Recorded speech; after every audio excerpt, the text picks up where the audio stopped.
Welcome to Discussions of Music, Healing, and Consciousness with your hosts, Chris Noble and Bill Protzman. On this podcast, Chris and I offer a spontaneous, ongoing conversation about how music is intertwined with healing and consciousness. Our first season helped lay the foundation and build some of the superstructure for what we want to do here in Season 2, where we'll be welcoming some intriguing guests, going deeper into ancient mysteries and wisdom, and cultivating your background knowledge and curiosity. We hope these discussions will inspire your own study and practice of the musical and healing arts, and that your contribution to advancing world consciousness will be satisfying for you and transformative to those around you. Let's get started. Hi, everybody, and welcome to Discussions of Music, Healing, and Consciousness with your hosts, myself, Chris Noble, and Bill Protzman. Good morning. Today, we are super excited to have a good friend of mine and a fellow curious mind, let's say, in the realms of consciousness and music and healing and all the modalities that we'd love to talk about on this show. We're so pleased today to be joined by Dr. Haley Fox. Haley, how are you doing today? I'm doing great. I'm so happy you led with a very good friend of mine, because that's how I see you too, first and foremost. And it's wonderful to be here. Thank you so much. And it really is an honor. I for those listening and watching, I was so fortunate to have met Haley on a very serendipitous trip to South Africa many moons ago. Time these days really gets slippery with me. I think it was back in 2017 when we connected it was 2018. Yeah, thank you. So we connected in South Africa on a really fascinating trip, but I would like to call it almost an expedition, where there was about 12 of us curious minds where we congregated down in South Africa around the work of a gentleman named Michael Tellinger, who does fascinating research into the ancient civilizations and ancient history of South Africa. But in this connection and in this 2-week expedition, Haley and myself connected through music because we're both lovers of the arts and music. And Haley brought with her a beautiful, I believe it was a wooden ceremonial flute, was it not, Haley? Yes, it was. And I'm trying to remember the wood it was made of, from the Northwest, very sacred to Indian tribes. And Sure, Madrone. I just watched the interview. Oh, okay. Yeah. Yeah. And I was fascinated by that, of course. Madrone wood. Yes, that's right. Thank you, Bill. Yeah, so with this beautiful flute, Haley was able to play at some of these sacred sites that we were visiting throughout the 2 weeks we were in South Africa. And what we're going to get into today is what happened when she was playing her beautiful music in a very inspired way, in an improvised way, at these sacred sites. And I can attest, of course, to my own experience, but we're going to hear also from Haley what she experienced there. And then we're just going to evolve the conversation into what Haley does, which is she works as an art therapist and many, many other modalities. And so before we get into these stories of the magical and mystical times we experienced in South Africa, Haley, why don't you just tell us a little bit about yourself, your background, what led you into your path where you are today, and your love for music, arts, and how they all coalesce together in a healing kind of way. Yes, thanks for asking that. I'm not often asked that. People often look at the credentials behind my name and I don't know, wonder how I got there. But honestly, I feel like I was born with this deep connection to all the arts, as well as a fierce reluctance to limit myself to any one art form. And that doesn't fit very well in today's times. People are encouraged to choose one, even when it comes to the healing arts. Be an art therapist, or be a music therapist, or be a dance movement therapist. And I refused to do that. I did actually start out in a music therapy program. It lasted about a year, and it was just too restricting for me. So I ended up going into this kind of design your own major program at the Para College at St. Olaf College. And what really felt like it was possible to integrate all the arts into healing modalities, even if so long as you're grounded in a theoretical orientation, which I felt like was emerging for me. So I thought I invented it.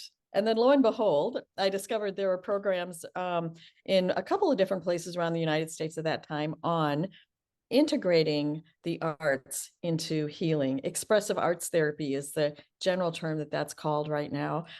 So that there wasn't a credential for that initially. It was kind of, even though it very ancient in some ways, brand new on the Western Front. So I got my board certification in art therapy and music therapy and some other different credentials. But I think it's fairest to say I'm integrative in my approach. Grounded, my theoretical orientation is grounded primarily in archetypal psychology, which would be sort of a neo-Jungian approach, aka James Hillman, where that really elevates the image, the autonomy of images, sees images as multimodal. And yeah, so that's led me down this interesting career. And most recently, I added another credential too, which is a certification in psychedelic assisted therapies, which I think fit right into what I was already studying. So done a lot of things, do a lot of things now. I do some individual therapy, a lot of remote therapy, some teaching, particularly research, arts-based research, and writing and, developing content. I like a lot of variety. I love that. And, we'll get into how you incorporate all of those into your unique, therapy practice, because I do want to hear about that. There's been some things you've told me throughout our friendship that have always stuck with me, and I want our audience to experience that. But before, I do want to talk about this journey to South Africa. And before we get to the continent itself, what made you think, oh, I'm going on this kind of expedition to meet this researcher who's obviously showing information that most people haven't seen about the ancient civilizations of South Africa. What made you think I got to bring my ceremonial flute with me? Yeah, what drew me really was I'm very much interested in arts-based research in particular, and that's what drew me to the expedition. It was billed as a research expedition, and people were given the freedom to kind of study whatever you want when you get here. And some people just, not just, but came to kind of engage in the digs and see what they might discover and that sort of thing. But I really wanted to examine and apply myself to connecting with these ancient artifacts and ancient spaces and reflecting upon how ancient human experience might resonate with current human experience. What is it about the human experience that benefits from these sacred spaces, and how does that work? And I really felt like one of the tools of my trade is music. And so the easiest, most mobile instrument I could think of bringing was my ceremonial flute. So I threw that along with me. Actually, I brought my guitar too, but That's right. That's right. And Bill and myself, as the audience knows, we're both piano players, and Bill, I know you can attest to this. Piano, not as good for traveling. That's right. So that's fantastic. So, the flute came with you, your guitar came with you, and then we went to several sites. I remember, I think it was either our first or second day. I remember you started playing the flute. I have video footage of that. It was a beautiful sunset day. It was absolutely stunning. When I first heard you play, it was quite moving. But something happened about a week or so later. We went to a very sacred and relatively famous site, if you follow the work of Michael Tellinger, which is Adam's Calendar. And Adam's Calendar is almost like a miniature and far older Stonehenge for those of you audience members. And, what I experienced there is the second you walk into this stone circle enclosure is it feels like your ears get covered by your hands, that muffled sound. It's almost like you walk into an invisible dome of energy. And that might sound crazy, but all of us were chit-chatting before. We were walking, and all of a sudden we go into this stone circle. Everyone's quiet. We didn't say we had to be quiet. It just naturally happened. And then we all went about our individual little journeys. And, Haley, I know we all were going through our own thing. It was very interesting. Everyone had their own unique experience. And at some point, because time kind of started to get lost in this experience, at some point you started to play your flute, and everyone had an elevated experience after that. What made you feel like you needed to play? And I know it's sometimes hard to put words to this, but what were you experiencing while you were playing that flute? Yes, that's a very good question, and I think it's an important one because we live in a society now where music is associated with performance, meaning like a performative activity, and that's not how I view it at all. In fact, I have to say I'm a painful introvert. I have all kinds of baggage about not wanting to impose myself on other people's spaces and so on. So that nothing about that was about, oh, I'm going to bring my flute and perform for people and see if I get applause. That wasn't it at all. And but I did feel initially, I didn't feel I needed to play my flute, but I did feel like I needed to bring it with me. So it was kind of an intuitive thing. Better bring your flute today. So I just stuck it in and trusted that if I needed to have it, the time would arise when I needed to pull it out. So I came in like everyone else did, really, just sort of sensing, as you said, the vibrational impact of this space. And at some point, I got this sort of internal push. Okay, now pull out your flute. It's time. And so I did. It was more of like responding to that internal pull and kind of uh, giving the space what was required of me, what I had to offer that space, and quite intuitive in a way. And honestly, I don't even remember what I played. You know, I just I pulled it out. I just my focus is on sensing the environment, and you know, sometimes musicians who are improvisers probably can relate to this. There's this sort of sense of playing the room, you know, kind of picking up on whatever exists there and looking for resonance with that and allowing whatever needs to come forward to come forward. And it was powerful for me too. And I think partly because of that, because I saw people in deeply in their own experiences, and I didn't want to intrude in any way. You know, I get sometimes ego gets in the way in different ways. And but this pull was so strong that I decided I would trust it and follow it and let the chips fall where they may. And didn't stop actually until I got another pull to, okay, you can back away now and stop playing. Now, for those listening and watching, my experience during this was, I was already having a pretty profound, almost like a spiritual communication in this meditation that I was in. And then I hear Haley's flute, and it's like it brought a coherence into my situation, to my experience, that the English language especially it really fails at describing these experiences. They're almost ineffable in a lot of ways. However, what I experienced was that it almost focused in.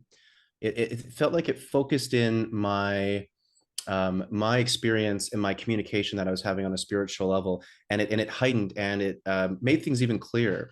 And then it brought on a lot of emotion.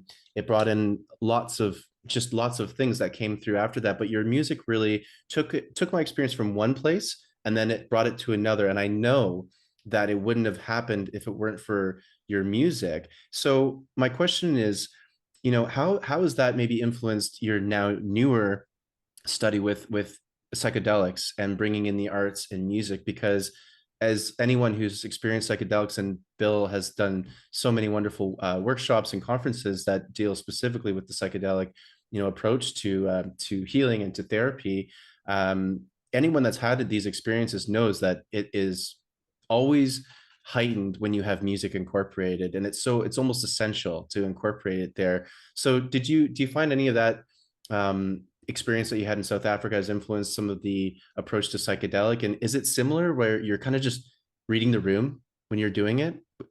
Yeah, you know, I have to say I haven't dipped my toe too often into those settings yet. It's really been, I just concluded an intensive year of study in October, but I'll reflect on, you know, some of the things I observed there is there's no doubt people recognize the power of music in those spaces, and always it's included.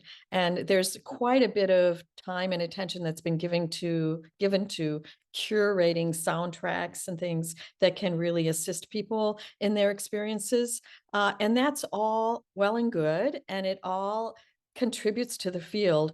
What I felt has been missing that I think I would love to see people explore more is live music. is actually people being in the room, in those spaces, and not simply putting out there a soundtrack that, has this characteristic build up and then peak and then coming down again. That all makes sense. But someone who can just really sense it, and my imagination tells me that this would further enhance the experience. And also kind of, sometimes people have music in, say, example, a ketamine experience. There's often recorded music there.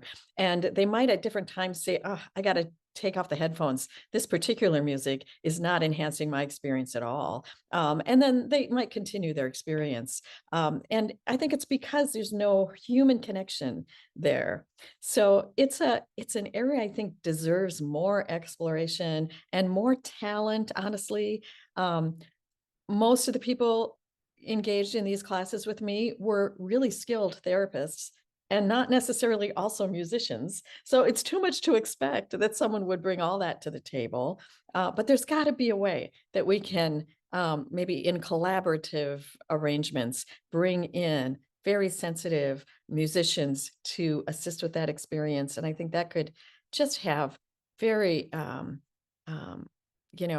much more impact. I will say I have been in some psychedelic experiences myself where I do think that did happen, where in some of the more traditional ceremonies, you find shamans who are themselves musicians, who really do sense, I think, and bring into the experience even very specific things to enhance. I've seen shamans kind of go around and check in individually in an intuitive way with each member of the ceremony and give those individuals what they needed at a given time. So, but that's more in, the ancient indigenous practices, not so much in more modern clinical approaches to using psychedelic medicines.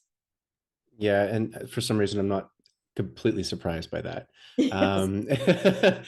Because, in a lot of ways, we're in the Western medicine sphere, and I'm a musician, so I can't obviously speak as an expert on this, but certainly from what I've observed is that we're rediscovering a lot of things that we already knew. And certainly a lot of these indigenous and native tribes all around the world know very, very well, have probably known for thousands of years. And you're absolutely right. They incorporate drumming and singing and many other forms of music that are all live, all channeled, all improvised. And it's just an accepted fact that is going to happen when you're doing things like ayahuasca and other, peyote, other again, ancient plant medicines.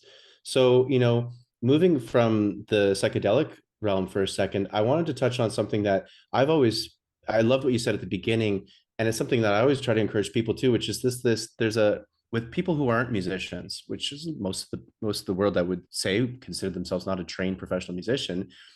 There's so much benefit to just playing music, to just letting it out and not having to have this, oh, well, I didn't train and I didn't, study it all, so I can't do it.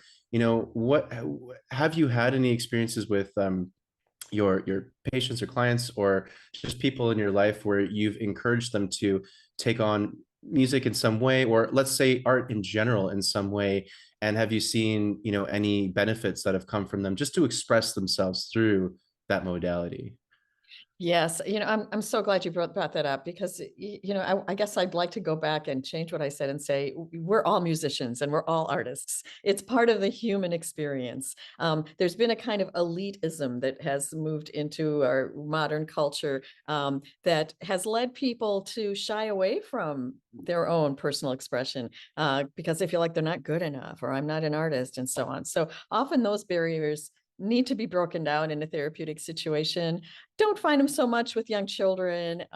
Even sometimes, individuals who have developmental disabilities and things. There's certain people who find easy access to that personal expression. In some ways, formally trained artists are the hardest nuts to crack sometimes, because they get so concerned about, am I doing it right? Did I miss that? Whatever in what I was playing.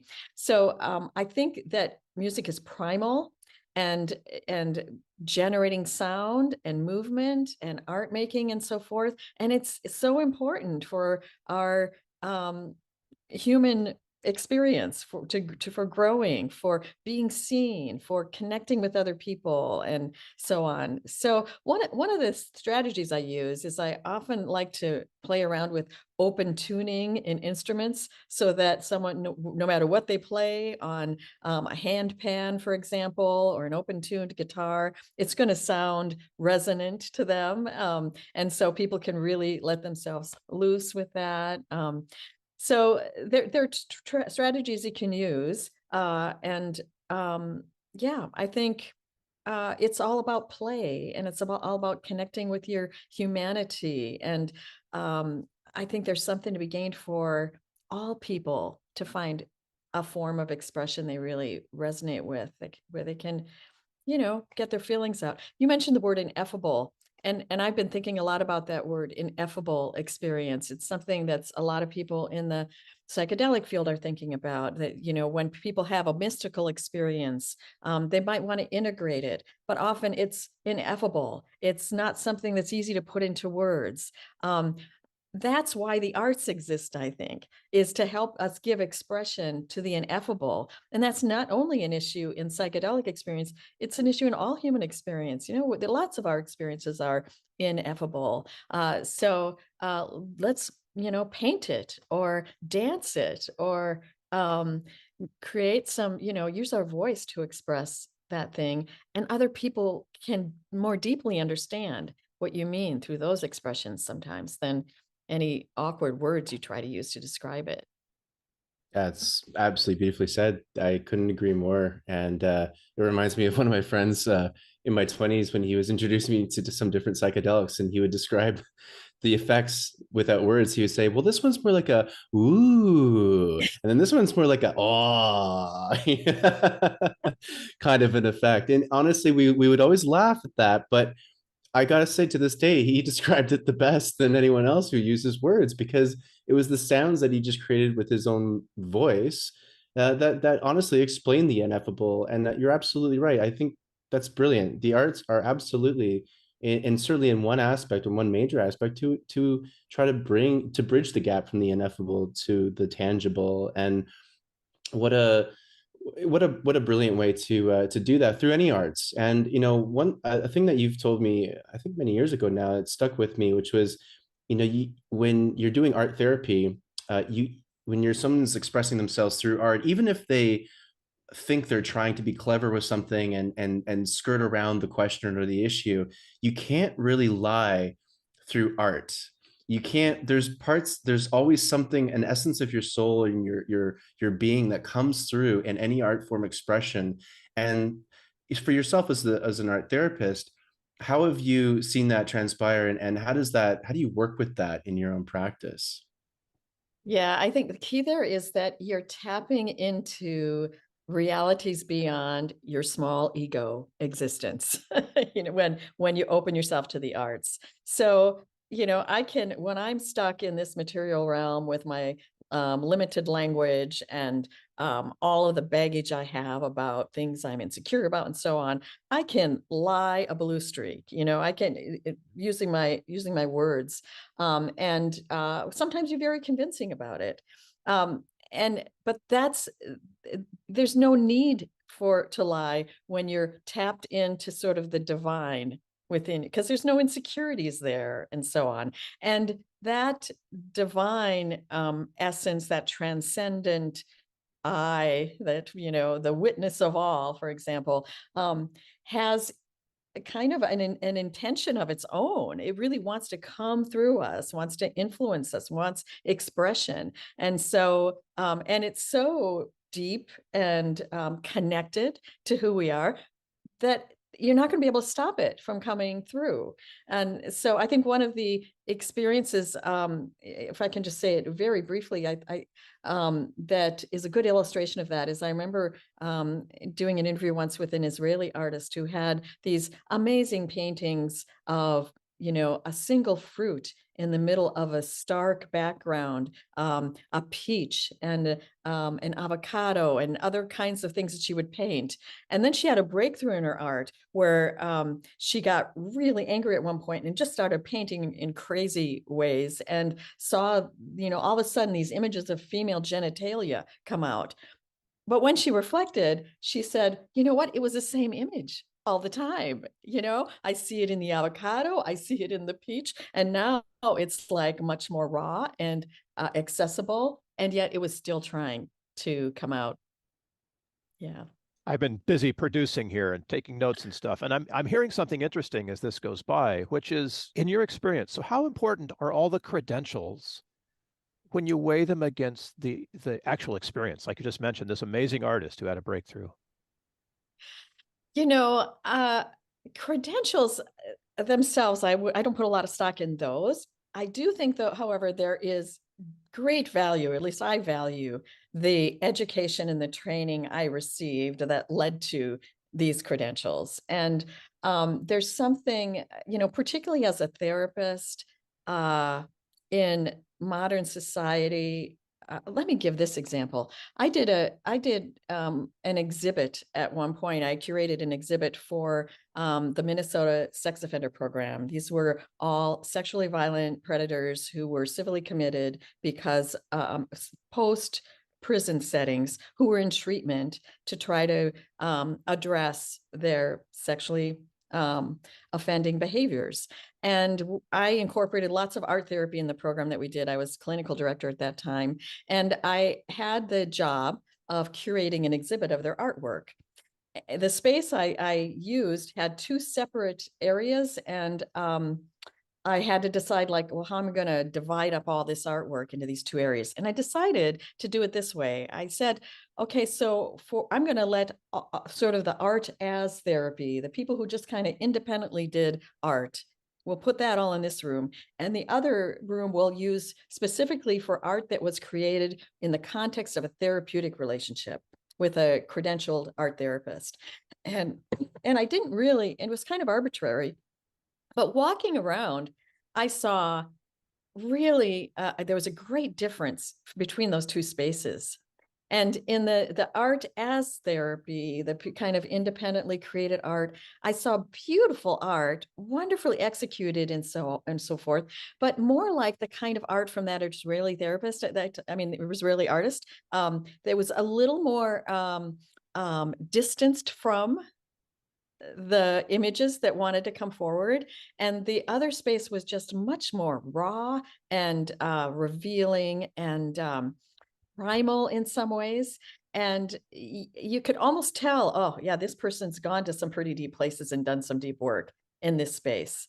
I think there's something about having and I would say all our educational systems are good at this. I had the privilege of going through some really valuable training and good training where I had to deeply look at my own stuff, and we did group work that was really powerful and so forth.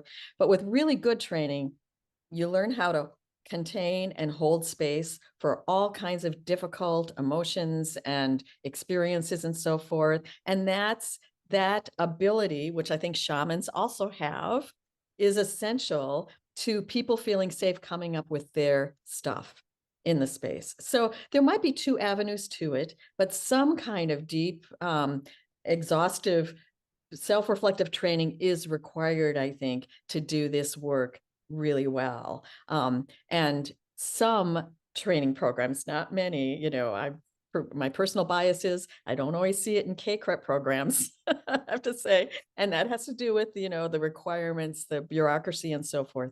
But if you have the privilege of getting some really good training, it can really make a difference. And also, then it gives you also that capacity to deal with crisis that might emerge, be able to identify when someone's really in need of a higher level of intervention and so on.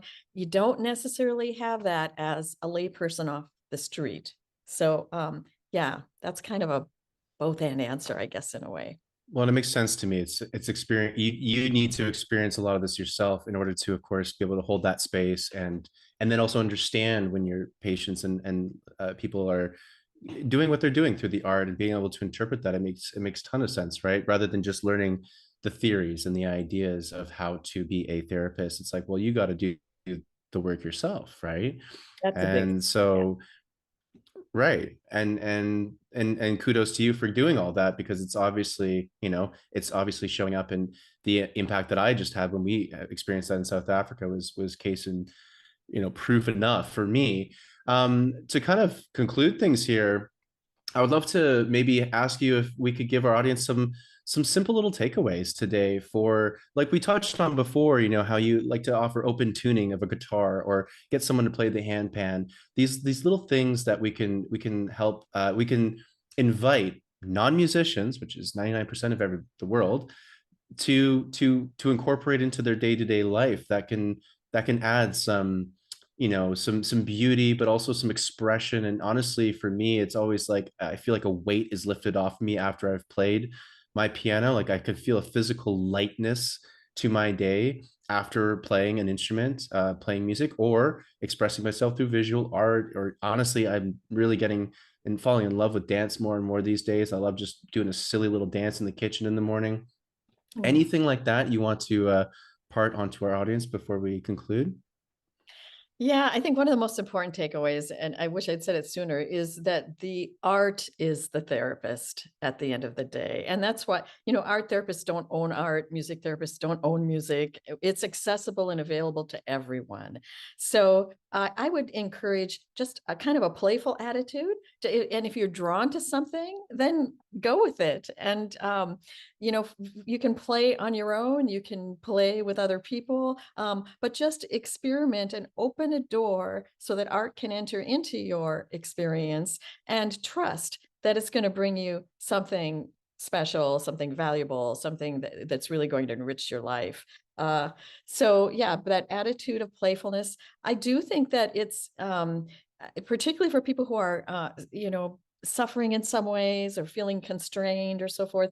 It's good to do it on a regular basis, so having like a daily practice, or a daily drawing journal or something, a place to sort of, one thing you can do is try to remember your dreams and capture some of the images that come up in there, and then spend some time attending to those images. The images that come in your dreams, you can work with precisely in the same way as the images that come through your art. And there's sort of an interaction there. So open yourself to some, whatever's in that transcendent realm that means well for you, that wants to come into your life. Just allow that and engage with kind of a curiosity and a beginner's mind, and enter into dialogue with those images. Hey, that's pretty interesting that you came. How can we get to know each other even better? And maybe an image that comes into a piece of art or something wants to be put into 3 dimensions. And so you get a lump of clay and you try to render it that way. And maybe there's a song in it and you try to render it that way. And every rendering deepens those images, and gives them more space and room to sort of continue to reveal themselves and be part of your life. As I've been starting to do some more dance, I've been playing a lot, getting really into DJing and dance music. And because I have no training with dance, it's almost easier for me to lose. Like I lose myself in music. I always do, but there's always sometimes an end goal where I'm like, ooh, that was cool. I can turn that into a song, and then I got to record that, and then I got to do this and that and that. With dance, there's no end goal, right? So I find like those are becoming almost my new favorite art forms because there's no professional twist to it. You know what I mean? Right. And yet it can be so cathartic, and it's just so good in so many levels. And, I think also it doesn't escape me that in ancient times, I know there's probably history that's not even been recorded prior to that, but in our earliest recorded history, there wasn't the same distinctions between the art forms that we have now. And so people performing music were also moving, and Right. it was all so integrated. And part of, I think, what's detached us from that expression is we've siloed and just constrained ourselves. I mean, you can see people sometimes singing an aria and they're not even moving, it's just the sound coming out of their voice. Well, yeah, I think we kind of need to just loosen up and I read know. that. Yeah. Just, yeah, we're gonna be a little tight asses sometimes. Yeah, that's beautiful. Thank you so much for sharing that. And thank you for coming onto our podcast today. We really appreciate it. Before we have you sign off here, I know you have some books that people can certainly look into. Is there anything you'd like to leave for the audience to follow up on your work or anything of that nature? I guess I could just leave my website. It's www.awe.ninja. That's AWE, stands for Art, Wellness, Enlightenment, .ninja, and that includes a pretty good introduction. I have a newer book that's out on sexuality that I haven't put in there, grounded in the myth of Eros and Psyche, that I think taps into a lot of these ideas as well. And I'm intending to write a book on my own psychedelic experiences too. So that's just now being put together. Stay tuned for that. Can't wait for that one. That's gonna be great. Fantastic. Well, as always, Haley, it's such a pleasure. Yeah, I just love even just having these conversations with you. It's great to see your face and to be in your energy as always. And thank you again for coming on to discussions of music, healing, and consciousness. So we'll end off this part of the interview. For those watching and listening, we're going to come back, Bill and myself, to dissect the wise words of Dr. Haley Fox. Thank you. Thank you, Doctor. It's been a pleasure. Thank you. We are back. We We never are back. left. We never left. We never did leave. So a little setup on this. I was in a conversation 2 weeks ago about music and psychedelics. And in the room, there were people from the shamanic traditions, the indigenous traditions, as well as people from the educated professions. So we had some clinical psychologists in there. And the topic of the Johns Hopkins playlist came up, right? We were talking about clinical trials for psychedelics and how important it is to control the environment so that you have sort of a better understanding of what the outlying circumstances might be, and how music was being used to do that, at least in the Johns Hopkins trials. And I'm hearing this and I'm thinking, okay, the first question that I have is that thanks to music therapy and the research that's been done, as well as all of the incredible experience of people who've been playing music in real life for other people as an audience, right, for a long time, we know, science has identified, that the most powerful music for any individual is the music that they love. Now, that's great if you're going to a concert, like if you're able to hear the Beatles play again, right? You're there because you love their music. Somebody who doesn't love their music is not going to go to a concert full of music that they don't love. Pretty obvious, right? But we're talking about therapeutics music here. So getting right down to it, if you're going to suggest to anyone who's on a psychedelic journey and is very vulnerable that they should be hearing a particular music at a particular moment, to me, that sounds like that's contrary to the research. So that came up, right, in this conversation. And the psychologists were all about, no, we've got to, control the environment. Which leads to the next thing, which is, what, you're using music to control me, to manipulate me? How dare you? Right? Oh my God. Yeah. Right? Which is exactly what our job is, man, as musicians. That's what we do. So that my jury's kind of out on this when it comes to during the experience. Now, we know with ayahuasca, there are icaros that are very specific and they're used by shamans with spiritual purpose, right? So there's this notion of having music that aligns with the psychedelic experience is very important in indigenous cultures, and it's becoming more important in ours, although we're sort of doing it, with a sledgehammer. I know, right? Right? So that's all the lead up to this. Now, this being the moment when you all are in Adam's calendar in South Africa, and Dr. Fox gets out her ceremonial flute and begins to play. Now, at that moment, everything else disappears. the credentials disappear, the intention disappears, none of it matters. It's flute in this holy place. And for me, that's the money shot, right? That's the purpose of music. Always. It doesn't matter how skilled the person playing the drum is. It doesn't matter, if Ishtok Perlman is in the room playing the violin. That would be awesome, right? But I could probably get there with, an Irish fiddle player in a pub and have the same transcendent experience. So where is all this going, right? I think Dr. Fox said it, and see if you agree with this. She just said play. And isn't Well, that really it? you've always said that, Bill. It's like you don't work music, you play music. This is all about getting back into our inner child, reclaiming that part of our childhood that should never have really died off. But we have a crazy idea that when we become adults, that we have to just kill off all these parts of our childlike wonder and playfulness. And Yeah. I think there's obviously aspects of becoming an adult that are inevitable and you need to embrace. But geez, to take out the play, I mean, like, why in the heck are we alive if it's not to play in this, this planet? And you're absolutely right. All those things melt away when Haley, Dr. Fox was playing her beautiful flute in this area. And she's absolutely right. I mean, she is not the kind of person that's like, look at me, I'm gonna go play my flute right now. It's like, Right, no, no, right. no. That's not what it's about at all. No, and I think that's also an important thing to note is the intention behind it, right? Like, where Yes. is there an ego coming from behind this? And a lot of the times with some musicians, at least, there's usually ego in many ways, whether it's like, oh, I'm awesome, so let me play how, like, something that showcases how great I am, or the opposite, which is maybe they're so self-conscious because they're like, oh, what do I play, or I could play all these things, and they overthink to a max, and then it doesn't deliver what it needs to deliver.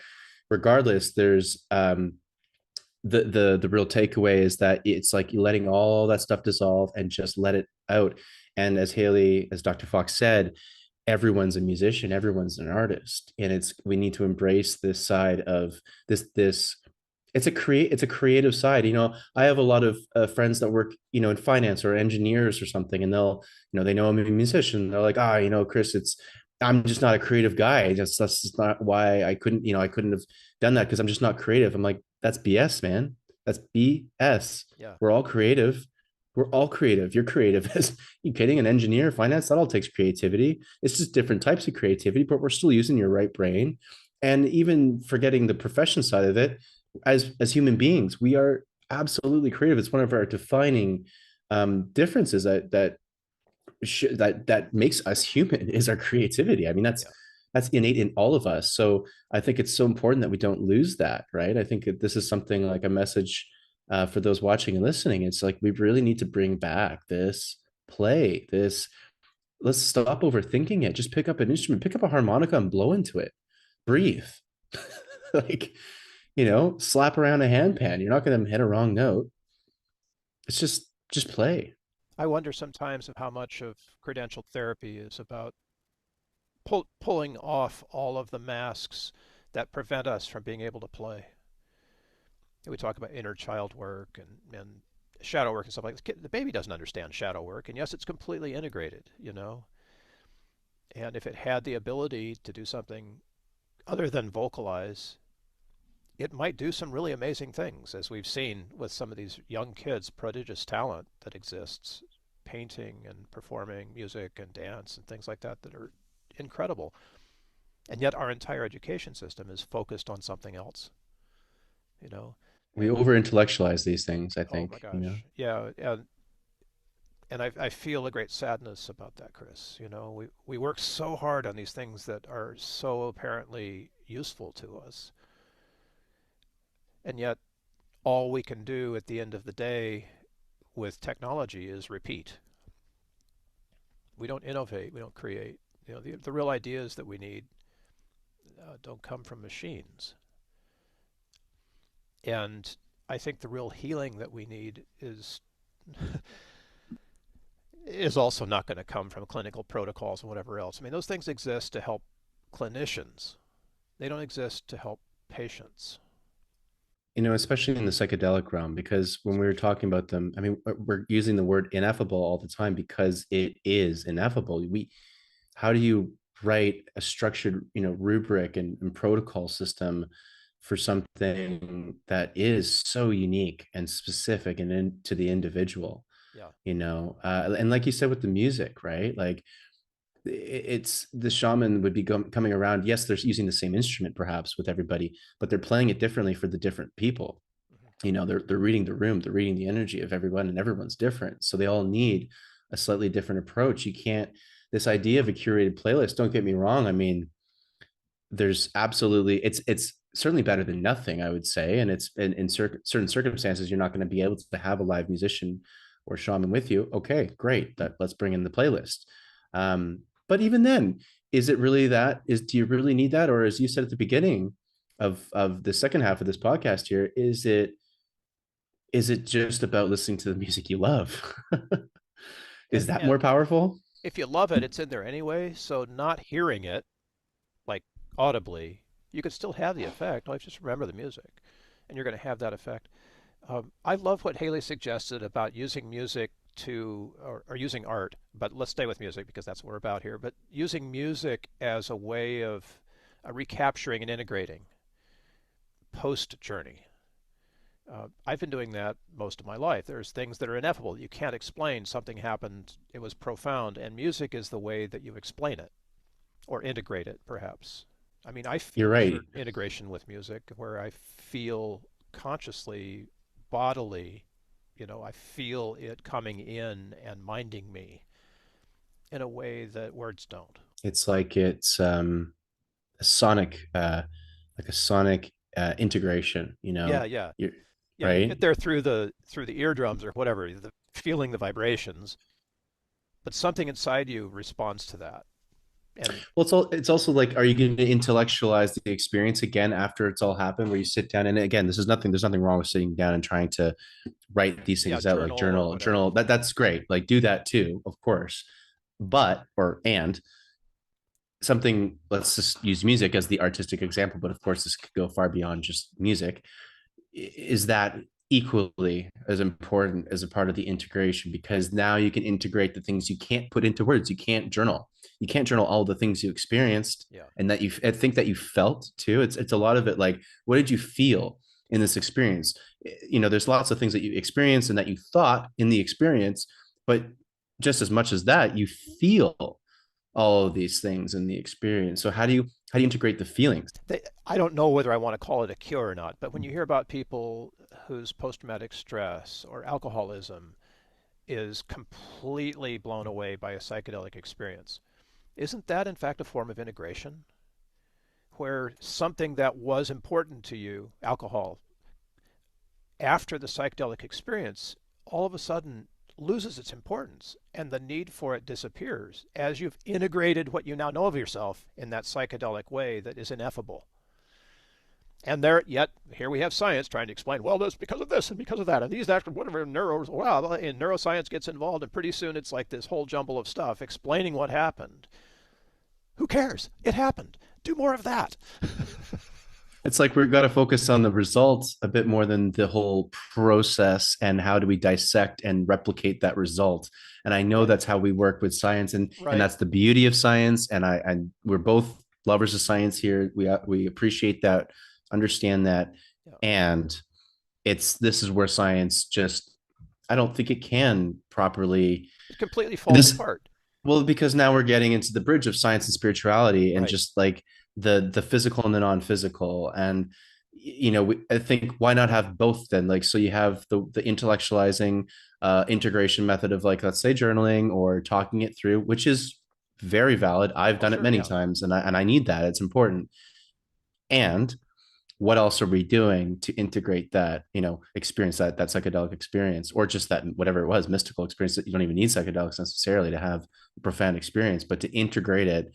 Is it sitting down at a piano and just playing the white keys? Even if you don't know how to play, you can make nice sounds, but if you just play the white keys, or something funky, then yes, pentatonic for musicians probably more interesting than a C major. But for anyone who's just a beginner, I've recommended to my friends, like, look, you can't go wrong if you just play the white keys, or conversely, just play the black keys. Or, like Haley said, open tune a guitar, pick up a tambourine, blow into a harmonica, whatever the heck you want to do. But that side of it can help integrate the non-physical, the spiritual, the ineffable, right? Maybe Yes. that's what we need to start looking into. And is there going to be a specific protocol to do? No, I think it should be suggestions. That would be Experience. nice, right?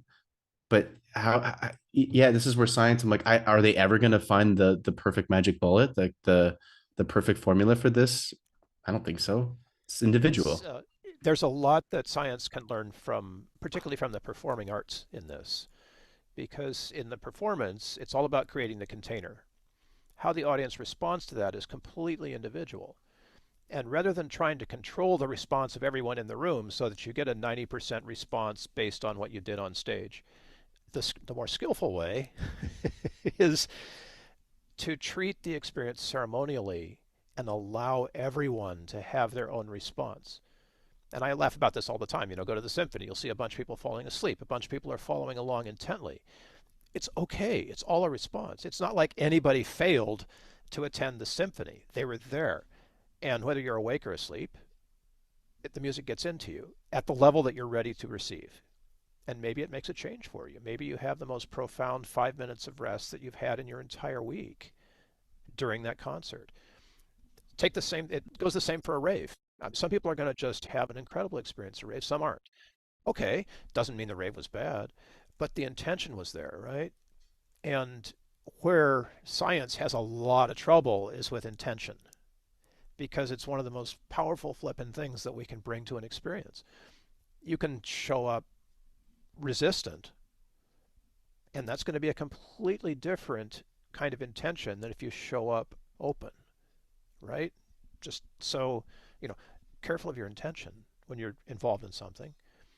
Allow that to be maybe more childlike, perhaps, but showing up with a checklist, you know, like we used to do in music school, right? You hear a piece of music and there's like 18 things that you need to pay attention to as you're hearing the, well, it's useful for an academic thing, but it's not useful for changing the spiritual experience of it. That's going to happen one way or the other. And like the opera singer who shows up on stage and plants themselves. I worked with an opera singer, and she was the opposite of that, right? She acted the part, and we changed it up, and she came in like modern costumes to do the 15 different arias that she sang in a performance. Each one was different, and offered expression and went into the audience and interacted with people. Like this is That's awesome. I love right. that. That's the Yeah. kind of change up that we need around whatever the experience is, whatever the artistic experience that we're having. Like Dr. Fox was talking about the difference between the art that was done with the sex offenders, that was clinician guided versus individual. That's powerful. I'm not saying that either one is better. I'm just saying that it's powerful to know that that difference exists and that the guidance that you can get to unpack your stuff using the arts, using music, is Well, profound in ways that the, can change you. It's ceremonially profound. the shamans are around and have been for so many thousands of years for a reason, right? Yeah. You know, that guidance is when it's Oh, dude, even when the, they're not there, like when you were at Adam's calendar, right? The energy of that space unpacked this offering to you, and yes. everyone felt it, right? From the moment you went in the circle. I'm getting chills right now just thinking about what that must be Actually, like, me too. it was right? it was absolutely magical. It was magical. But you know, to add on to your point of intention, which is so important, there is some science that can actually back that up. Funny enough, you know, I just came across the experiment of the random number generator, and where people were put into these experiments to influence a random number generator. Basically, it's a machine that just picks 1 0 or 1 0 1 0. Like it's going to be one or a zero, one or a zero, and it's going to be completely random. And the thing at the end of the day is like they'll do the numbers. Let's say they'll run them 100 times. 50 of them will be one, 50 of them will be zero, but they'll be in a completely random order. And then they bring in a human, and the human thinks and puts an intention of, I'm going to think of the number one. I'm going to think of the number one, and I'm only going to think of the number one. I'm going to intend on that random number generator generating more ones than zeros. Guess what happens? More ones More than ones. zeros. are generated. So case in point, the intention is so important. And like you said, it's, what are you coming into these experiences with, and there's also probably a happy balance there though too, because like you said, if you come into an experience with 15,000 different intentions, yeah, maybe we're going to get a little too unfocused in this Let's walk experience, before right? we can run, people. Let's stay focused. Exactly, exactly. So we might want to simplify it a bit, but to have that intention, and to, even if it's literally to come in and be like, I'm open, let's see what happens, then Yeah, that's your intention. that's an intention, right? Just to be curious. This intentional thing is so profound, and there's a fight, right? Because we have to demonstrate it with baby steps, like influencing ones and zeros in a random number generator. Machines are pretty easy to influence, remarkably enough. There's lots of study on that. Molecular stuff, pretty easy to influence. They can make all kinds of interesting shapes out of random dust on a plate, right, with vibration. But this has been going on for a long, long time. I mean, we have, I don't want to say evidence, we have anecdotal evidence, let's say, of shamanic healing and spooky action at a distance. And our modern Yep. age spiritual healing is profoundly verifiable. So we're using this on, way more than just a computer. We're actually able to do stuff on our own systems and remotely on the systems of people who we are not anywhere near. We're able to have that influence. That's a healing influence. It's truly amazing. The monks praying over the stock market. I mean, we got lots of evidence of this stuff, and some of it's a little weird, but some of it is actually documented and verified by science. 100%. And interestingly too, it really is that individual experience, because Dr. Fox was, when she was playing that flute in Adam's calendar, obviously she was playing like a continuous idea, but it was the same thing that all of us heard, yet we all had profoundly different experiences. Yeah. And sharing some of those after, we heard, I mean, night and day, completely different experiences, memories, visions, communications, and so individual to the person, to their experience and to their life and that exact time and space, yet the music was the same.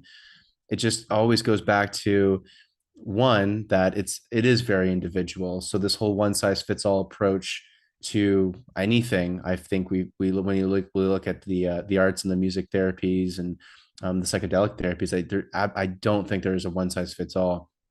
And then on top of that, it's it's not only individual, but it's profoundly augmented by the music at the same time. And you can't underestimate the power and the magic that comes from these things that maybe science will never get to explain. That's fine, because Can you we know tackle one aspect of what you just said? Because sure. it came up for me last night. We've been watching the Star Wars saga. And Nice. what I hear is never underestimate the power of the dark side. So there's this judgment that we have about things that we don't like. Fear and anger being the ones that are played in the Star Wars saga. And yes, I agree that letting fear and anger run away with you is probably not a great thing. However, in the psychological research, there's plenty of evidence, theoretical as well as practical, that learning to transform fear, learning to transform anger, results in incredible power for good. So lest our audience think that we're talking about woo-woo, crazy, dark energy here, let's just clarify this, because it's energy that we're talking about, and our intention to use that energy is very important. How we intend fear is very important. How we intend anger is very important. It can be destructive, but it also can be incredible. And if you doubt any of this, just put on the music to, like, the movie Psycho. You are right. The shower knife scene. You're easily able to feel something, but it's not happening to you. You get a sense of detachment from it, and your intention around hearing it can change because you're able to have some distance, I guess, in that. And when you learn how to use and manipulate that distance, you can use it for yourself the next time you're in a scary situation. Please don't ever go into a shower with a, you know, knife wielding psycho killer anywhere near you. Big disclaimer. Yeah, just in case that needs to be said, but we're in the age of Just disclaimers. in case. Yeah.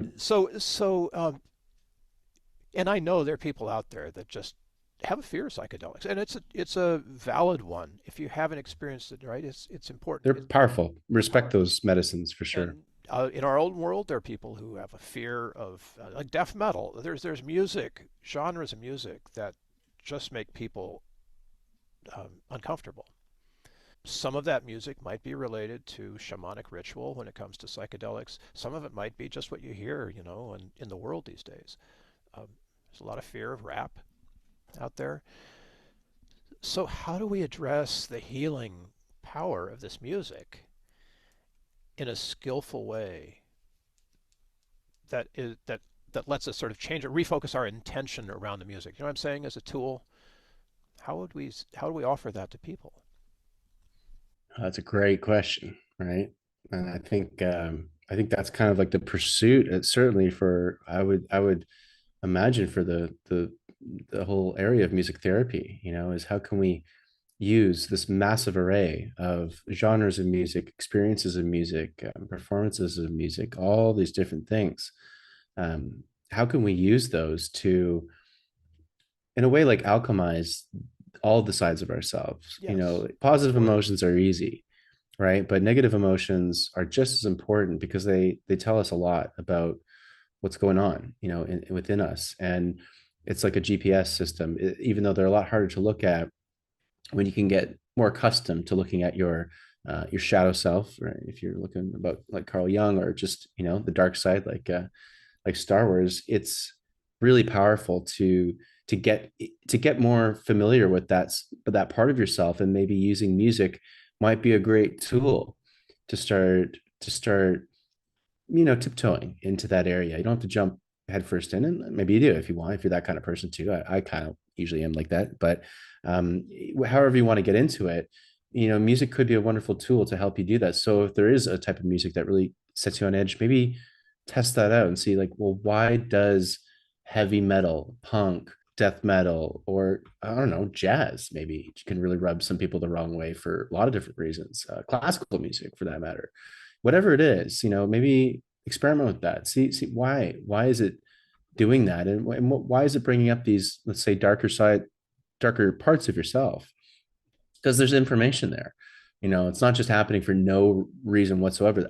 There's a reason for it. So it's actually kind of, probably quite beneficial to figure that out. And music could be a nice gateway in a way that could be a lot less potentially harmful than maybe some other gateways Oh, into sure, that yeah. I realm. mean, treat it like any intentional journey, whether it's psychedelic or not.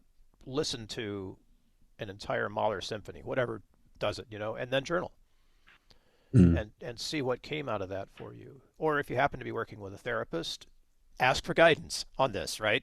Get some expert help. There are people out there that can help. It doesn't have to be a music therapist, but just say, hey, heard this crazy podcast, a couple of guys talking about using dark music to, figure out what's going on inside me. Therapist, what do you think of that? Can you offer me some guidance? And see what you get, because there are lots of ways in on this, and it's not too late.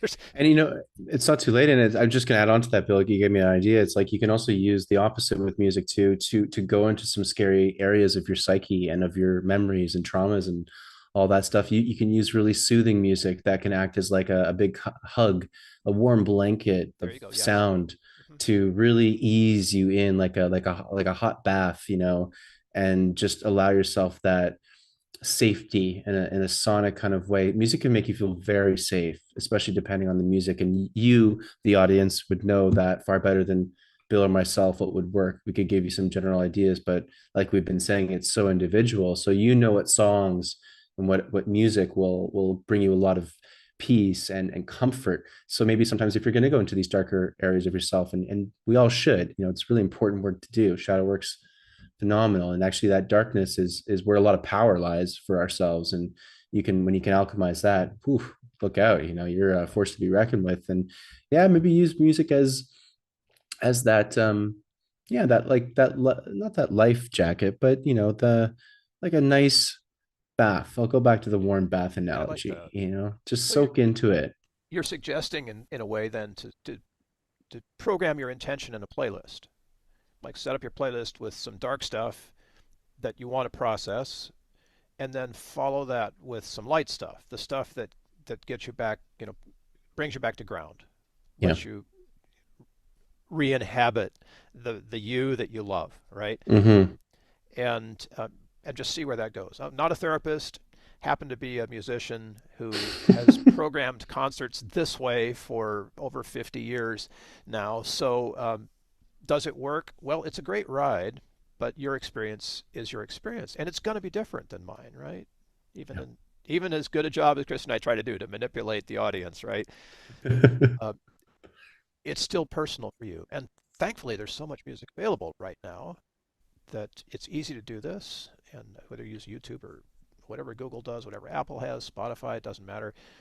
Programming yourself a little experimental playlist with your intention might be an interesting way to get involved in art therapy while you look for an art therapist. Just like Dr. Fox, I would love to hear from our audience. Let us know in whether it's reaching out to us through our emails that you'll see in the show notes, or if you're listening to us on a platform where you can add comments like YouTube, etc. Leave us a comment. Let us know what you think, and also what you've experienced. What are your individual musical Oh, or yeah. artistic, for that matter, experiences when it comes to diving down to these parts of our psyche, good and bad, light and dark, positive and negative? Let us know. What do you think? And what have you found helps and works? Because everyone is different, and we can all learn together and get a whole plethora of different modalities, types of music, just approaches that we can all learn and grow together with. So let us know. We'd love to hear from you. Oh, yeah. Your journey might inspire somebody who has never done that before, and your experience could be the thing that gets them off the dime, gets them running on their particular evolution or healing or whatever it is.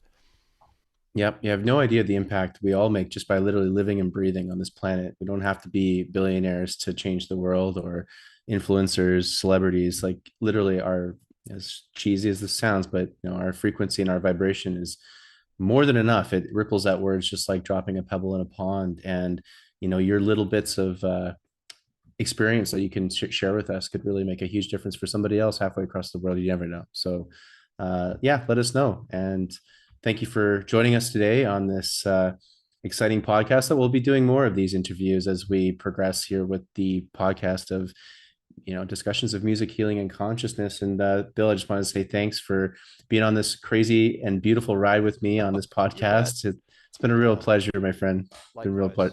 pleasure. Likewise. So thank you everyone for listening, and we look forward to seeing you on the next episode.